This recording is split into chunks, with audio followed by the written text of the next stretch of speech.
तो मेरे क्षेत्र के आदिवासी भाइयों और बहनों को और क्षेत्र का विकास भी होगा। बहुत धन्यवाद। नर्मदे हर। माननीय Sumer Singh ji, Honorable members, I have to inform that a supplementary list of business has been issued to take up for consideration and passing of the following two bills as passed by Lok Sabha: the Jammu and Kashmir Reorganization Second Amendment Bill 2023, the Government of Union Territories Amendment Bill 2023. Honorable members, these bills will be discussed together and taken up before the two bills listed in today's revised list of business. Thank you. Question now.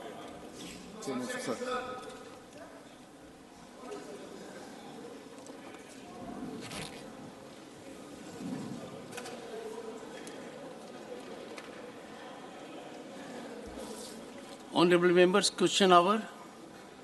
Question number 106, Shri Ramnath Thakur.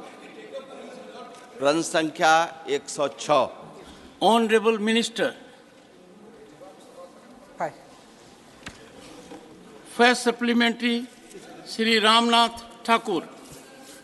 सभापति महोदय, मैं आपके माध्यम से मंत्री जी से पूछना चाहता हूं कि मंत्रालय में जो विगत 3 वर्षों से क ख ग जगह खाली है, रिक्तियां हैं, उसमें भरने का क्या उपाय कर रहे हैं आप? Honorable Minister. महोदय, जैसे कि विस्तृत जानकारी जवाब में दी गई है, मंत्रालय जो संबंधित इकाइयां हैं, जो कैडर कंट्रोलिंग अथॉरिटीज़ हैं, उनके साथ समन्वय में निरंतर वार्ता में चर्चा में रहते हैं कि किस प्रकार से वैकेंसीज़ को भरा जाए। साथ ही महोदय, आपके माध्यम से माननीय सांसद को अवगत कराना चाहते हैं कि अगर कोई ऑर्गेनाइजेशन रीजिग होता है अथवा क्लोजर की ओर बढ़ता है, तो उसमें भी कामकाजी जितने कर्मचारी हैं अथवा अफसर हैं, ना सिर्फ उनको वॉलंटरी रिटायरमेंट की सुविधा दी जाती है, लेकिन अगर उनमें से कोई लोग रीडिप्लॉय होना चाहते हैं किसी संगठन में, तो मंत्रालय ये समन्वय भी कैडर कंट्रोलिंग अथॉरिटीज़ के साथ करके ऐसे लोगों को रीडिप्लॉयमेंट में सुविधा प्रदान करता है। सेकंड सप्लीमेंट्री, श्री सभापति महोदय, रामनाथ ठाकुर। मैं आपके माध्यम से मंत्री महोदया से जानना चाहता हूं, इस वित्तीय वर्ष में जितनी रिक्तियां हैं वो भर पाएंगी? माननीय मंत्री। महोदय, आपके माध्यम से माननीय सांसद जी से मैं ये बतलाना चाहूँगी कि इनकी ये अपेक्षा है कि मैं कैडर कंट्रोलिंग अथॉरिटीज़ की ओर से आपके सम्मुख इस जवाब को दूं। मैं इतना ही इनको बतलाना चाहूँगी कि जो हम कैडर कंट्रोलिंग अथॉरिटीज़ के साथ संवाद करते हैं, उसको और भी हम सुदृढ़ करेंगे। किसी और की ओर से जवाब देना सभा पटल के सम्मुख मुझे लगता है अनुचित होगा। Third supplementary, Shri Sasmit Patra. Well, Chairman, sir, thank you for giving me this opportunity. I understand that this question doesn't really pertain to women and child because this is under DOPT and relates to the rationalization of manpower that is done to the cadre controlling authorities. So therefore, I'm not restricting my question to that. My question rather is regarding the Mission Saksham, Anganwadi and Poshan, Mission Shakti and Mission Vatsalya. Would the Honourable Minister care to explain further in terms of how those provisions are being undertaken going forward? Thank you. Honourable Minister.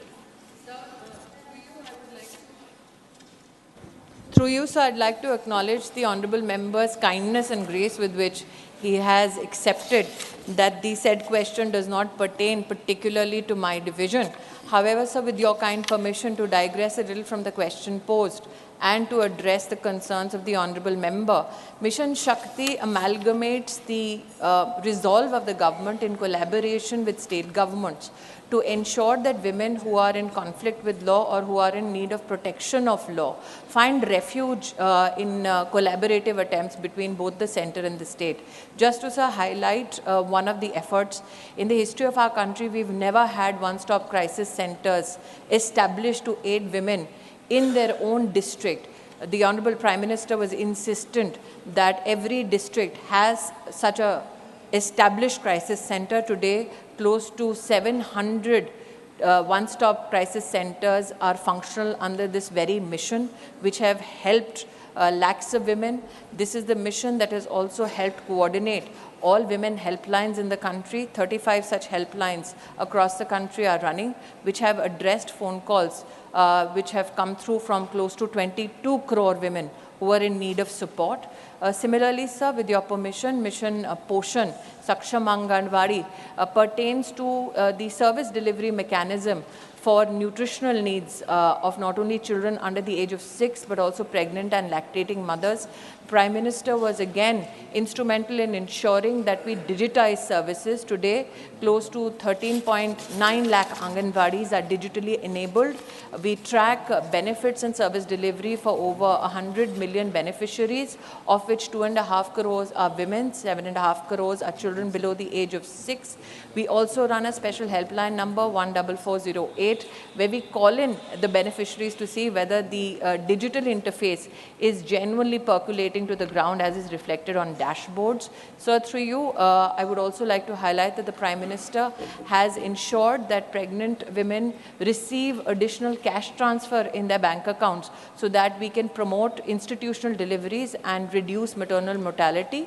Close to 3.5 crore women have received under the Pradhan Mantri Matru Vandana Yojana around 14,000 crores in their bank accounts, thereby not only helping increasing institutional delivery, but also ensuring that women are promoted with regards to their vaccination and other medical needs in institutions of repute. Finally, sir, the Honourable Member inquired about Mission Vatsalya. This is a resolve to ensure children who are in need of protection are serviced through this one particular mission. I'm happy to share, sir, through you with the House that one of the greatest, I think, achievements, if I may so modestly admit here, under the Prime Minister's leadership, has been ensuring children who went missing are integrated back, found with their families. 4 lakh such children in Prime Minister Modi's regime till now have been brought back to their families. 7,000 childcare institutions are currently operational in the country. And sir, what we have humbly, through you sir, submit to the House, the Prime Minister's Pradhan Mantri Care Yojana, especially for children who have lost their parents. 4,000 such children are also protected. Their Ayushman Bharat card have been given. Their 10 lakh rupee scholarships have been given. So, sir, in toto, these are the 3 missions that the Honourable Member wanted me to elaborate on. 4th supplementary, Shri Dhananjay Mahadik. धन्यवाद सभापति जी। रिक्त पदों को भरने की प्रक्रिया पूरी तरह पारदर्शी एवं सरल होनी चाहिए। ऐसे में किसी भी कारण से या किसी भी तरह के भेदभाव या व्यवस्था में दोष के कारण अगर रिक्त पदों को भरने में देरी होती है तो इसकी जिम्मेदारी तय होनी चाहिए। क्या सरकार के पास कोई आंकड़ा है जिससे यह स्पष्ट हो कि देश के विभिन्न क्षेत्रों एवं वर्गों से उम्मीदवारों का चयन पारदर्शिता से हुआ है? क्या समाज के विभिन्न वर्गों जैसे SC, ST, OBC के बच्चों को न्यायपूर्ण अवसर मिला है? अगर ऐसा नहीं हुआ है तो इसको सुनिश्चित करने की दिशा में क्या उपाय किए जा रहे हैं? Honourable Minister. Sir, I believe that the Honourable Member who posed a supplementary before has very gracefully highlighted that the issue of filling up vacancies rests with cadre controlling authorities and not with me.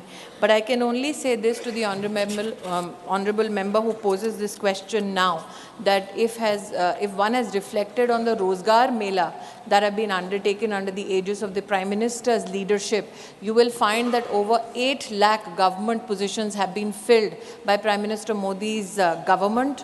In fact, if you do a comparative from the previous regime of the UPA, in their 10 years, they could barely fill 5 to 6 lakh vacancies. However, Prime Minister Modi has managed to surpass that number in merely 9 years of his contribution as Pradhan Sevak in the country.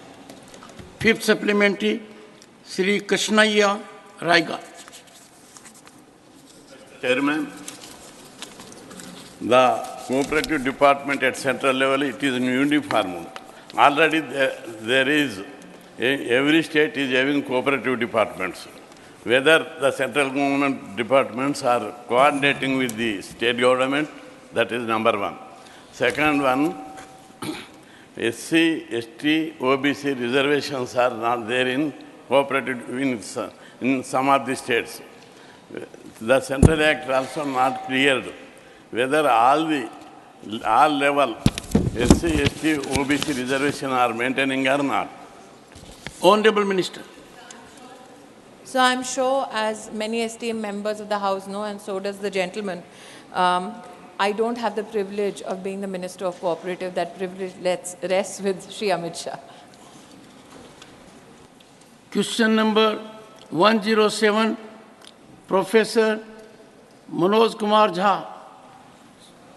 Question number 107. Honorable Minister. Supplementary 1, Professor Manoj Kumar Jha. Thank you, sir. Thank you so very much. Through you to Honorable Minister, certain studies in the past have suggested that using sanitary pads could put one at risk from very many diseases. The reason for this is that it is happening because the pads are given a clean and smooth appearance through substances, including phthalate.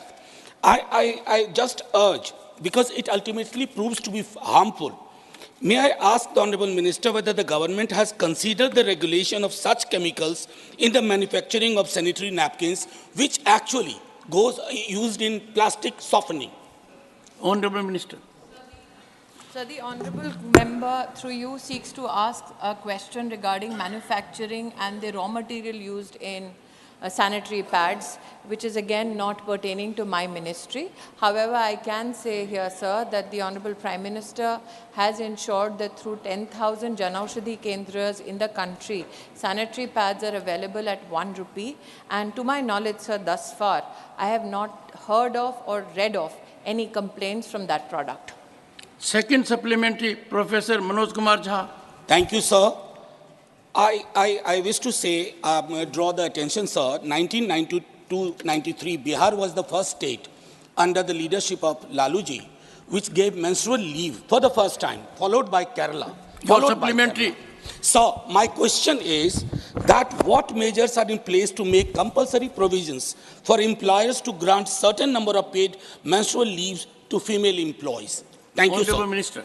So as the gentleman would concede that as a menstruating woman, I can very particularly in this house say, menstruation and a menstrual cycle is not a handicap.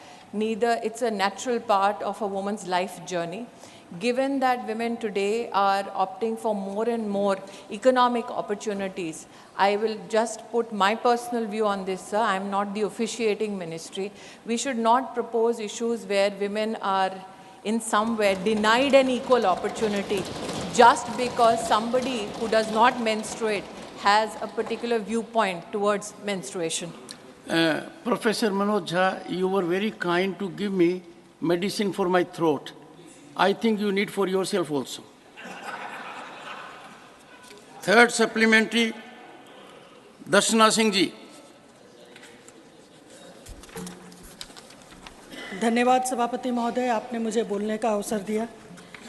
केंद्र सरकार महिला स्वास्थ्य और महिला सुरक्षा के लिए कटिबद्ध है, यानी कि मोदी की गारंटी है।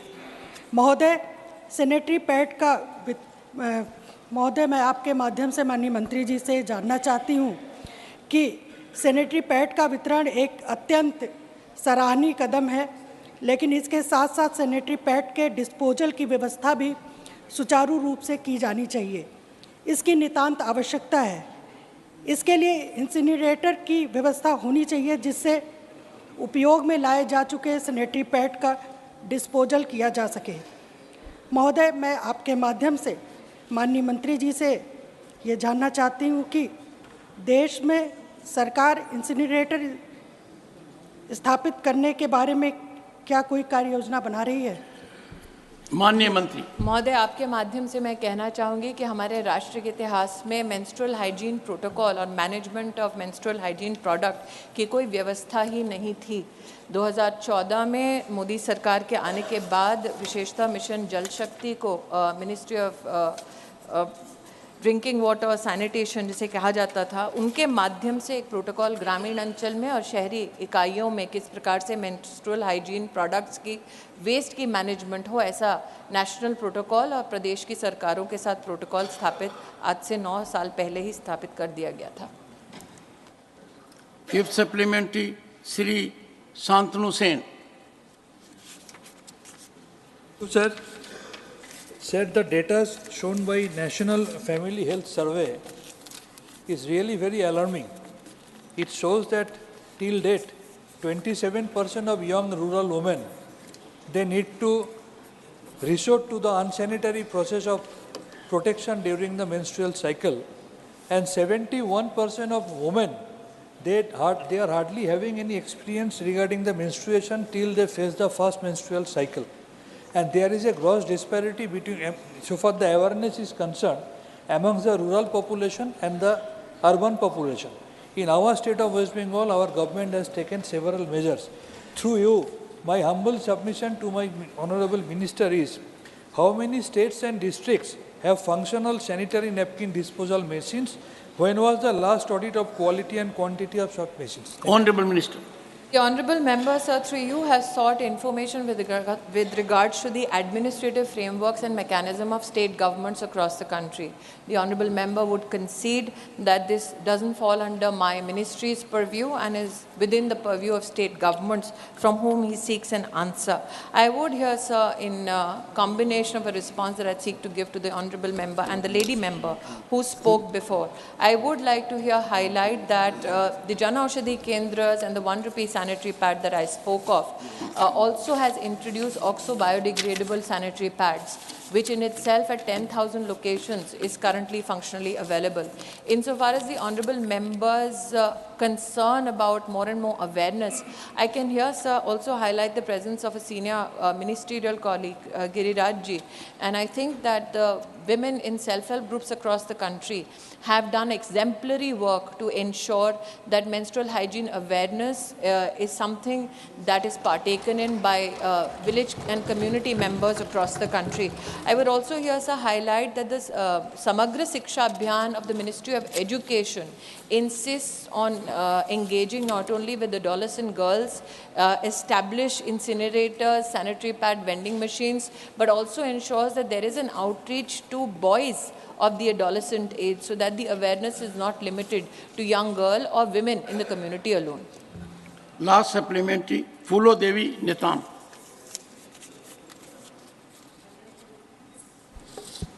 अध्यक्ष महोदय, अपर्याप्त माहवारी स्वच्छता महिला और बालिकाओं का शारीरिक, मानसिक एवं सामाजिक रूप से हानि पहुंचा सकती है, जहां वे संक्रामक एनीमिया, बांझपन, स्कूल ड्रॉप आउट, हिंसा एवं भेदभाव का शिकार होती हैं।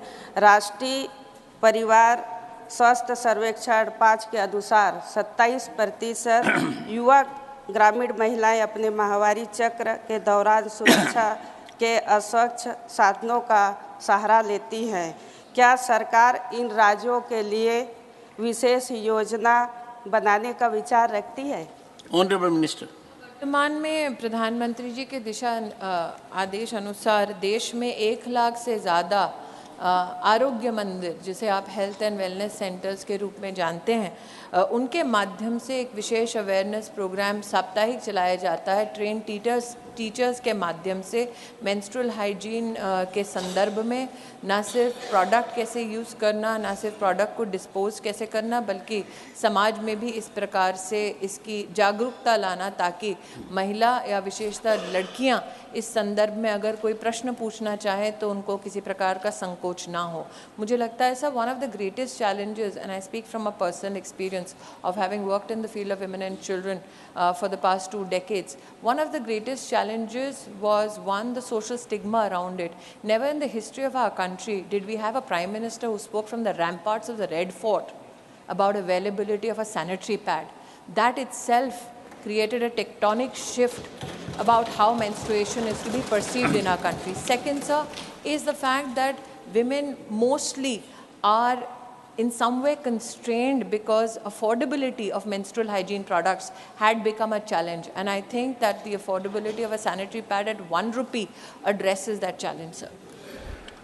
Question number 108, Srimati Priyanka Chaturvedi. Wait, sir. Honorable Minister. First supplementary, Srimati Priyanka Chaturvedi. Sir, my question was whether Ministry of Education is maintaining a database of students who have died by suicide due to competitive examination pressure. The answer I have received is that Ministry of Education does not, sir, because the supplementary is linked to that, does not maintain any database. I will repeat my question to the Honorable Education Minister.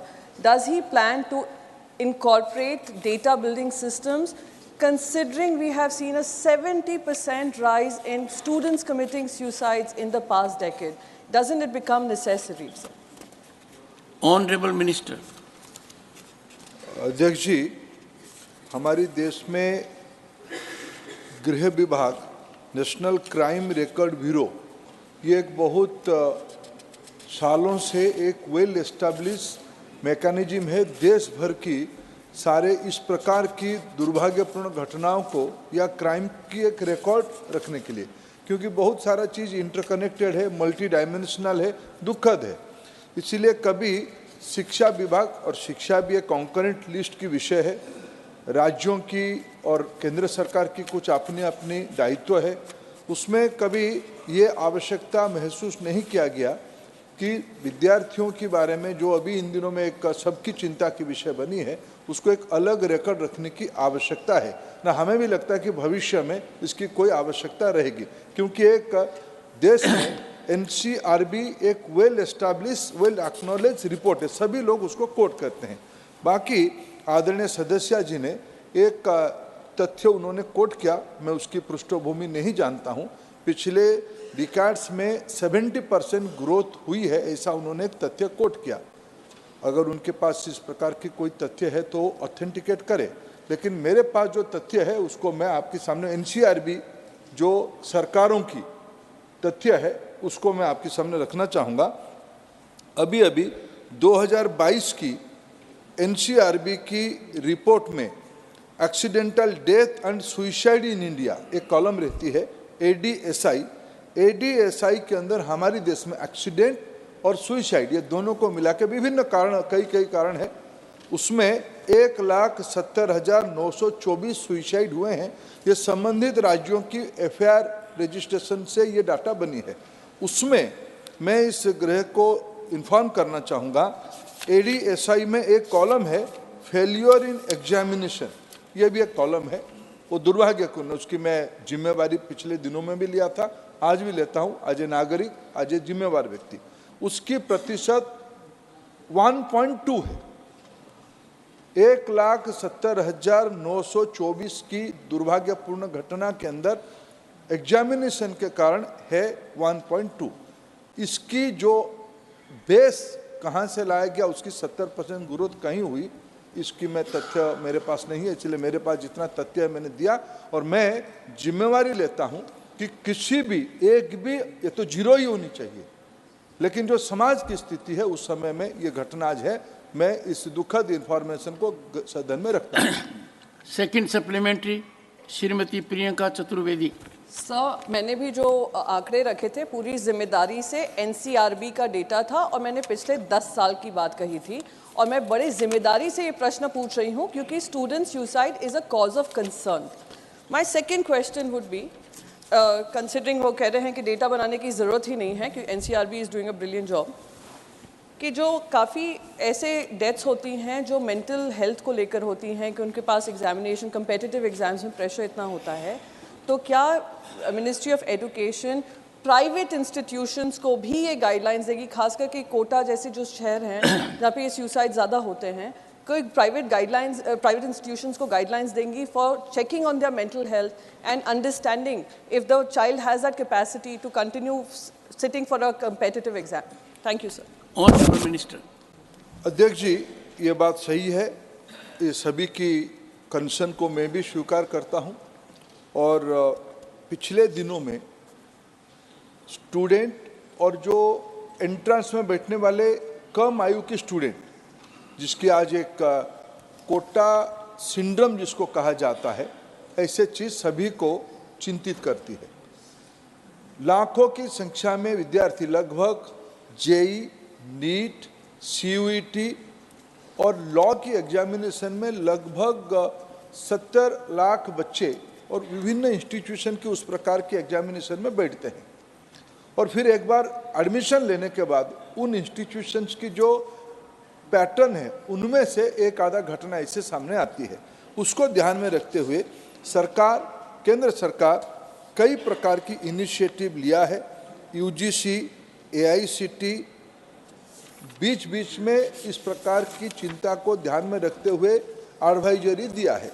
Manodarpan ऐसा एक व्यवस्था है जिसमें mental health को संभालने के लिए mentorship करने के लिए एक व्यवस्था रखी गई है। फिट इंडिया मुहिम उसी का एक अंश है। खेलो इंडिया उसी का एक मुहिम है। आईआईटीज की लीडरशिप में उनकी जो आईआईटी काउंसिल है, अभी ये भी एक सोच इमर्ज कर रहा है, क्या हम आईआईटी में भी स्पोर्ट्स कोटा भी शुरू करें। खेल को महत्व देंगे, मेंटरशिप को महत्व देंगे, एंटरप्रेन्योरशिप को महत्व देंगे। सिर्फ डिग्री और एकेडमिक कैरिकुलम में बच्चों को ना धकेलते हुए मल्टी डिसिप्लिनरी करेंगे, तब जाके इन बच्चों को संभालने के लिए शायद कुछ अच्छा रास्ता निकलेगा। भारत सरकार और सभी राज्य सरकारों ने इसी विषय को गंभीरता से लेते हुए अपने अपने इलाका में बच्चों को संभालने की पहल की है, अच्छे पहल की है। कई स्वयंसेवी संगठन ने अच्छे पहल की है। हम सभी की जिम्मेदारी है उसमें ध्यान देने के लिए। Third supplementary, Shri Tiruchi Shiva. Thank you, Chairman, sir. Sir, this question involves the precious lives of the youth community in this nation, sir. Then an approach of legal and technical, humanitarian approach is required, which should be the foremost quality of any government.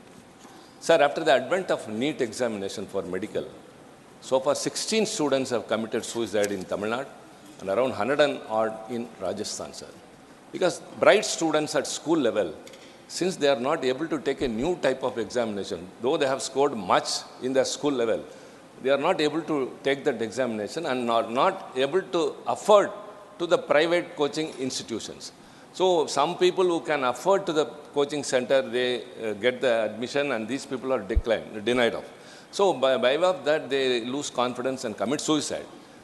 Since education is in the concurrent list, the Tamil Nadu Legislative Assembly has passed a unanimous bill, and it has been, after the assent of the governor, has been sent to the President of India. It is still here, sir. Your supplementary. It should be through the Higher Education Ministry and the Union Government of India, that bill that has been sent unanimously passed, considering the sentiments of the students, the requirement, Mr. Tiruchi Shiva, only an exemption. your supplementary to the Honorable Minister. Yes, sir. We have sought an exemption to the NEET examination only for Tamil Nadu. So the State Assembly has passed a unanimous bill, and it is lying here. I want to know what is the stand of the Ministry and the Union Government, and kindly take necessary steps to get assent for that bill. Thank you. Chairman, sir, let me very categorical on this issue. You will permit me to be explain it little bit in elaboration. NEET examination is on the recommendation and the order of Honorable Supreme Court. When all states have their own kind of medical entrance examination, I will not get into that debate why deliberately this examination pattern was different from one state to another. That's a whole another story. Looking into all these things, at one point of time, Supreme Court has given direction to have a uniform examination pattern. NEET is a product of the Supreme Court's order. If I say how NEET is conducted, now today, Honorable Member has raised a very important issue. Students are not competent enough to appear in NEET and get success in the NEET. I think, Honorable Chairman, sir, this is a false argument. This is inadequate. Let me withdraw the word false. It may be a little bit controversial, but harsh. This is an inadequate argument. I can cite two examples, one from his own state. Please appreciate. Please. Let me answer. Please, please. Answer. If Chair will Please, permit, please. you can put a supplementary. Okay, Honorable Sir, Minister. I'll cite two examples. One from my own state and another from honorable member state. Sir, I had been to a tribal district, Navrangpur. Your state. My state, sir. It's in the famous KBK, part of Kalahandi, Valangir, Koraput zone, the most dark zone, one of the dark zone of country. One district is Navrangpur. I had been to Navodaya Vidyalaya of that district. Every year, I found students from Navodaya Vidyalaya of Navrangpur, tribal students are getting admitted in NEET, JEE Advanced, and all competitive entrance examination from Navrangpur district. They are not coming to Kota. They are tribal students. They are getting, there are 600 plus Navodaya Vidyalayas. I'm quoting Navodaya Vidyalaya. None of the Navodaya Vidyalaya are coming to Kota. Number two, this year NEET topper is from honorable member state. It's a girl child studying in the Tamil Nadu State Board, stood fast in the NEET All India examination. This argument is little bit political, prejudice. So please appreciate, NEET is a well-established examination pattern established by all part of the country, especially Tamil Nadu students. Honorable Minister, one second. Thiruji, 1 second. You were good enough to delete one word on your own. Political may be ignored. Yes, sir. Ignored. Supplementary number 4, Shri K.C. Venugopal.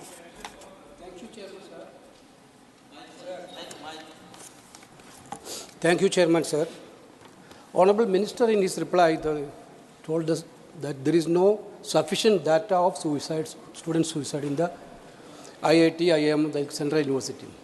But your ministry itself replied in the Rajya Sabha, 29/3/2023, during the 3 years from 2018 and 21, minimum 15 students from SC, ST, OBC had done suicide in the central universities, IITs and IIM. Sir, through you, Chairman, I would like to bring the attention of the Honorable Minister also.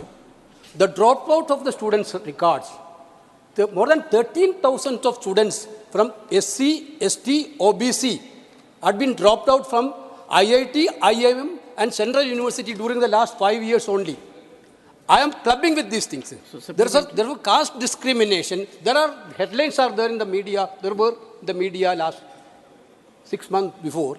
There was caste discrimination and mental harassment. All are matters for student suicide. My question to the minister is that whether the government is going to take serious action, just not on this, and to take any action on these things, sir.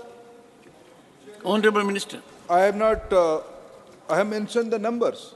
If I go to the absolute number, he has only quoted 3 years data with few numbers of IIT and some prestigious institution. I said in the NCRB data, in the ADSI category, there are 1,70,924 suicides. Out of that, 2,051 students are unfortunately coming in this category. So this is the bare data, part 1. Part 2 of his supplementary main issue, he has quoted 13,000 students has been dropped out. Chairman sir, in the UGC data, in the NIT and IIT Council data, today, due to competency, students are getting offer in multiple institutions. Please, Mr. Venugopal, you are one of the big leader of this country. I have little bit understanding to answer your question. If I am not satisfied, I can again answer you. Don't disrupt me. Be ready to face the truth and bare facts. Chairman, sir, he has quoted the 13,000 students has been dropped out. As I said, today, due to competency, students are getting offer in simultaneously, offer in CUET, offer in JEE, offer in some law institution. If a student is opting NIT first and then getting admission in IIT, he is opting IIT.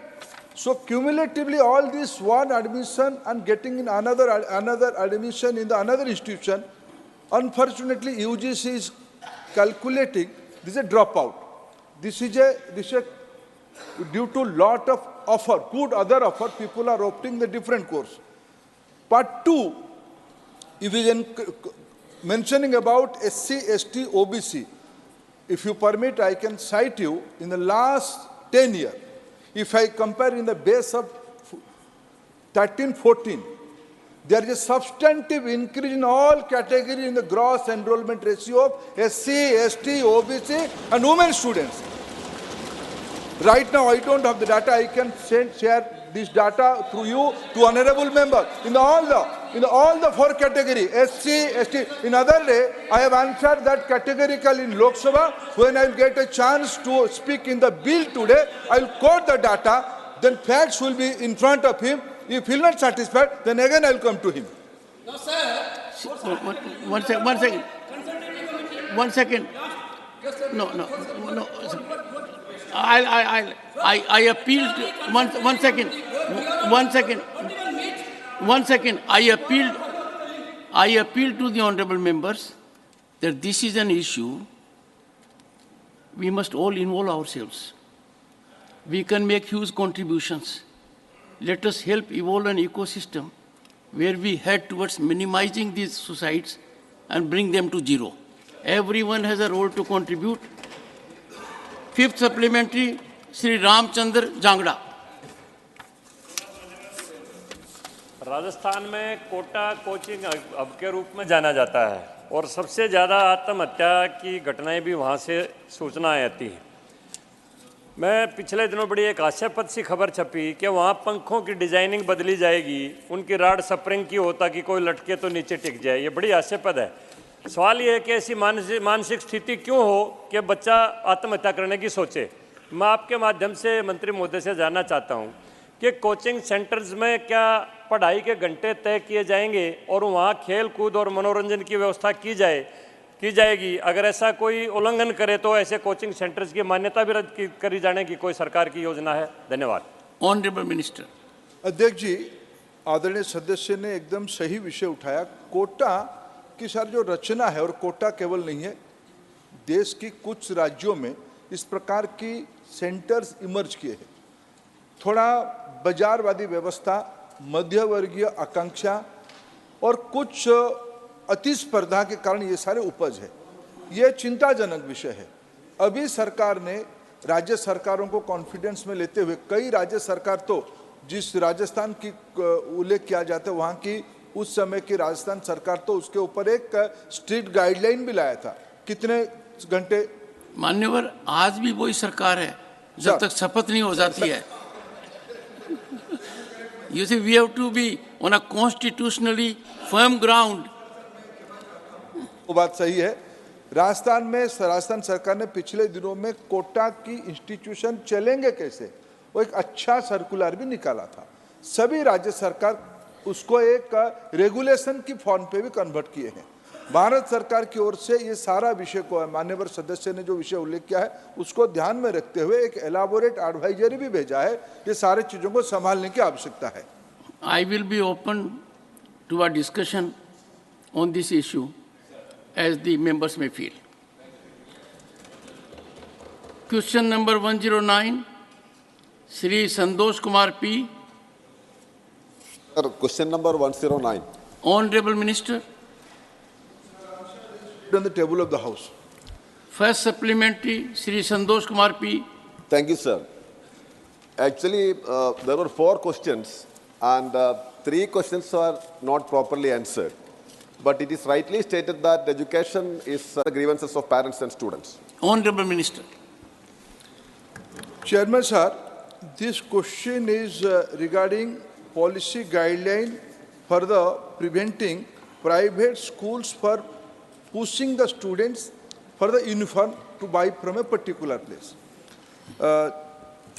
Chairman, sir, Government of India's scheme is through Samagra Shiksha with collaboration of respective state government to provide school uniform to all the students, all the government sponsored students, whether they are in the government schools or in the private schools, studying in the EWS category up to standard 8. Government is providing uniform financial provision are there to provide them uniform up to that standard. It is up to the state government. It is up to the state government how to procure the uniform in their government schools. In so many states, respective governments have their own arrangement for the government schools. In the private schools, it is up to the respective state government and private school management. At this apex point, from the union government point, we cannot micro-monitor in which school, which agency has to provide school uniform. Overall, there is a financial provision, there is a guideline to be implemented by state governments. Second supplementary, Shri Santosh Kumar P. Question was, how many Indian states are having regulations in this regard? As it was mentioned in the answer, since it is a state subject, concurrent subject, the center should know how many Indian states are having their own regulations. So unfortunately, the minister did not answer to that question. Anyway, my second supplementary, sir, the first part of the answer speaks about the financial assistance provided by the central government. And in Kerala, we are providing uniform free of cost to 30 lakhs of students. And all students. Your supplementary. Yes, not only SC, ST, BPL, but we provide it to all students. So my question is that, is there any plan to extend this facility to up to standard +2? And how much money is spending to states? Because in Kerala, our noon meal fund is still pending. Honorable so Minister. Any amount pending to states? Honorable Minister. Sir, in the RT, the provision is up to class 8. So we are giving financial assistance up to class 8. Today, there is no provision to extend it from the upward classes. He has raised another question regarding Pradhan Mantri Poshan Yojana. Sir, with utmost politeness, I can cite you, though it is a separate question. There is no pending dues from Government of India side to Kerala is pending here. There are certain irregularities. They have gone beyond their brief. It is up, they have to solve their own way. From the Government of India side, there is not a single balance payment due to Kerala government. Supplementary number 3, Shri Sushil Kumar Gupta. Chairman महोदय, मुझे ये मौका देने के लिए sir आपके माध्यम से मैं माननीय मंत्री जी से पूछना चाहता हूँ, आरटीई के तहत भारत भर में निजी स्कूल में पढ़ने वाले 8वीं कक्षा तक के ईडब्ल्यूएस व डिसएडवांटेज ग्रुप के छात्र छात्राओं के लिए क्या भारत सरकार राज्यवार प्रति छात्र स्कूल फीस देती है, और देती है तो राज्यवार कितने पैसे देती है प्रति छात्र? माननीय मंत्री जी। सर, माननीय सदस्य ने जो प्रश्न पूछा है कि क्या 8वीं तक निजी स्कूल में पढ़ने वाले ईडब्ल्यूएस कैटेगरी की बच्चों की खर्चा भारत सरकार देती है? जी अध्यक्ष जी, भारत सरकार ही देती है। बाकी राज्योवारी क्या तथ्य है अभी मेरे पास नहीं है, ये अलग प्रश्न है, मैं आपको इसके बारे में अवगत करा सकता हूँ। Supplementary number 4, Shri Kartikeya Sharma. Through you, I would like to ask the Honourable Minister that is there any provision, because the schools have a cap on their fees, particularly private schools, and which are the main culprits here. It is a concurrent issue, I understand, but because they are mostly NCERT and CBSE governed, can there any punitive action be proposed by the CBSE or NCERT against the culprits who are forcing parents to pay extra fees by different mediums by the central government? Honourable Minister. Sir, NCERT की दायित्व है किताब उपलब्ध कराना, CBSE की दायित्व है board examination कराना, स्कूल गवर्नेंस की दायित्व संबंधित राज्य सरकारों की शिक्षा विभाग की। Supplementary number 5, Shri Harnath Singh Yadav. माननीय सभापति जी, नवीन शिक्षा पद्धति में समाज के बदलते परिवेश को दृष्टिगत रखते हुए अनुसूची 8 में उल्लिखित राजभाषा हिंदी सहित समस्त तमिल, तेलुगु, कन्नड़, मलयालम, मराठी, उड़िया, बंगाली, असमिया आदि समस्त क्षेत्रीय मातृभाषाओं को अधिक प्रभावी ढंग से समृद्ध करने के प्रावधान किए गए। मैं माननीय मंत्री जी से जानना चाहता हूँ, क्या सरकार द्वारा भाषा उत्सव 2023 का आयोजन करने का उद्देश्य प्रौद्योगिकी शिक्षा को भारतीय भाषाओं में पठन पाठन करने की कार्य योजना पर विचार किया गया है? यदि हाँ, तो उसका पूर्ण विवरण क्या है? माननीय मंत्री जी। जी, ये एक अलग प्रश्न है, फिर भी लेकिन इसकी अभी एक संयोग है।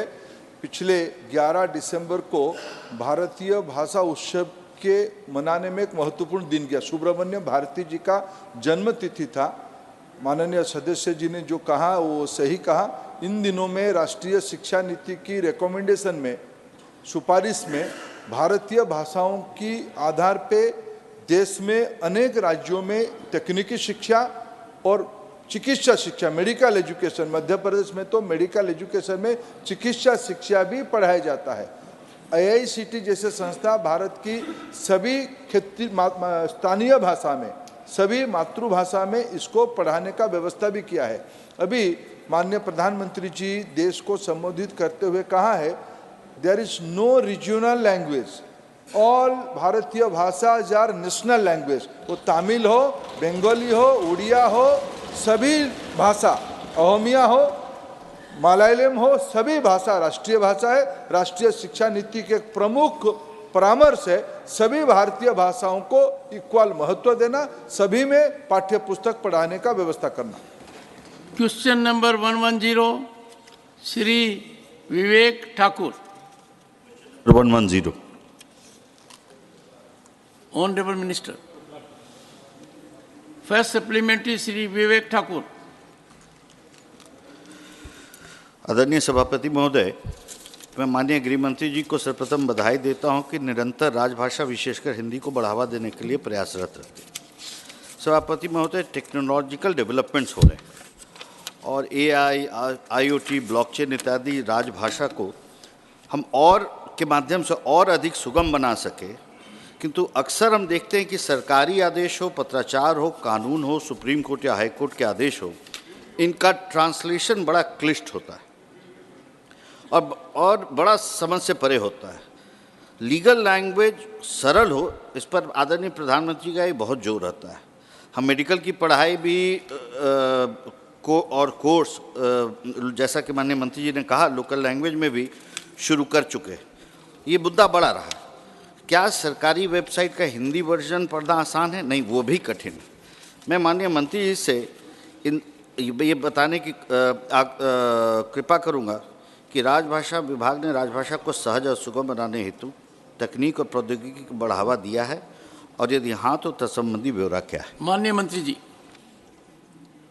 माननीय अध्यक्ष जी, मैं आपके माध्यम से सांसद जी को बताना चाहता हूं कि राजभाषा विभाग गृह मंत्रालय ने माननीय प्रधानमंत्री जी और माननीय गृह मंत्री जी के नेतृत्व में लगातार इसको अंतर्राष्ट्रीय स्तर देने के लिए AI का प्रयोग भी किया है और नवीनतम टेक्नोलॉजी के माध्यम से हमने ऐसी बहुत सारी योजनाएं प्रारंभ की हैं जिसमें न केवल ट्रांसलेशन सरल हुआ है, बाकी सारी चीज़ों को समझने की भी व्यवस्था हम लोगों ने पूरे एक सिस्टम के साथ की है, जिसमें एक कंठस्थ ऐप हमने शुरू किया था। अभी कंठस्थ 2 भी हमने प्रारंभ किया है, जिसमें हमने आवश्यकताओं के अनुरूप दूसरे संस्करण में मेमोरी आधारित टूल भी चालू किया है। और इसमें इसके साथ साथ जो 14-15 सितंबर को हमने अभी अखिल भारतीय राजभाषा सम्मेलन सूरत में हुआ था, उसमें इसको इंट्रोड्यूस भी किया और कंठस्थ 2 का सॉफ्टवेयर सभी लोगों के लिए सुलभ हो सके और आम आदमी भी सरकारी कार्यालयों के साथ साथ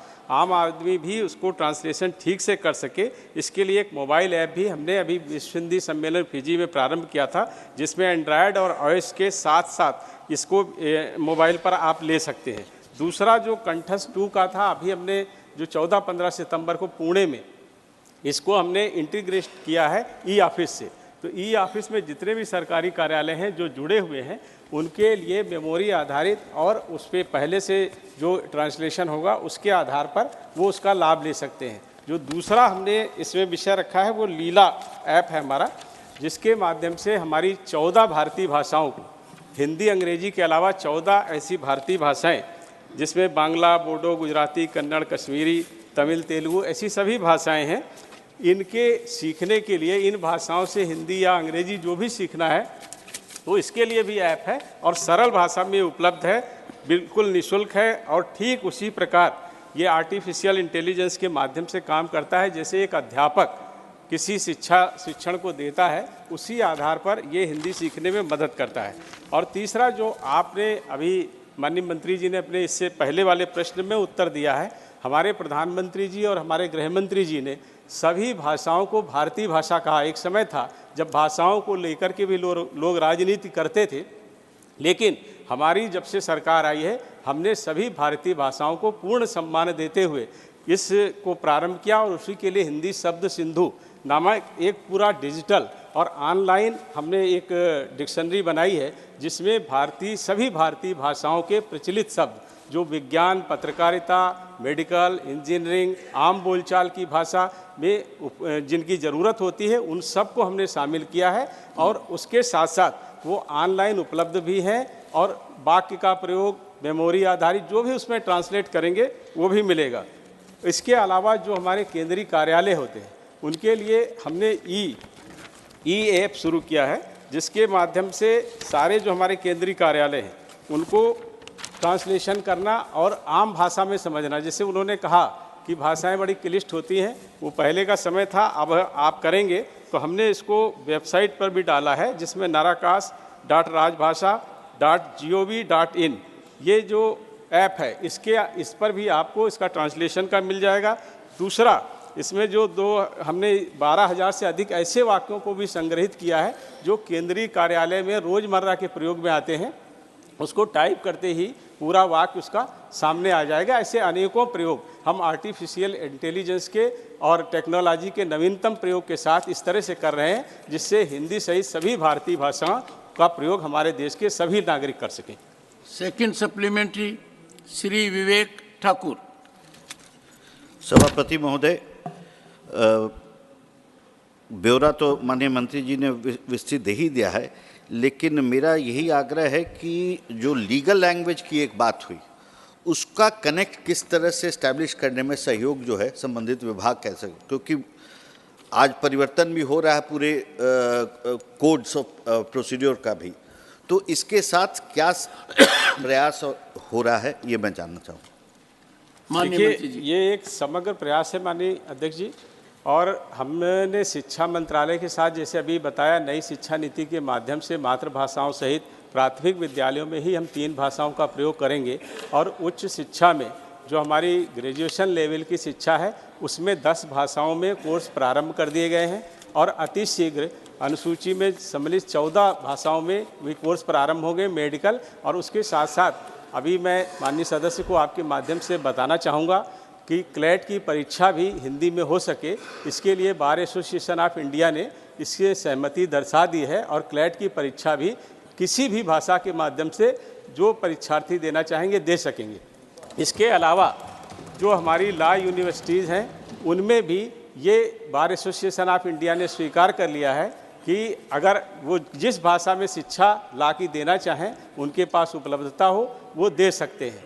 और अभी जो सुप्रीम कोर्ट और हाई कोर्ट में आपने आर्डर में देखा होगा, सारी न्यूज़पेपर्स में भी देखा होगा, बहुत सारे समाचारों में आया है, कई भाषाओं में जो महत्वपूर्ण आर्डर हैं उनको लिखा जा रहा है।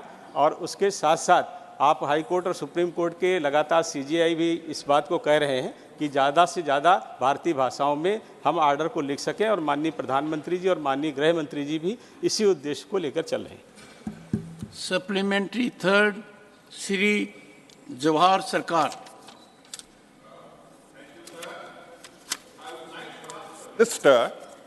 whether in addition to the 22 languages in the 8th schedule, these languages have also petitioned repeatedly to be in the 8th schedule, in other words, leave the official language family. Bhojpuri, Bundelkhandi, Chhattisgarhi, Garhwali Pahadi, Gondi, Kumauni Pahari, Magahi, Pahadi Himachali, Rajasthani, and Shauraseni.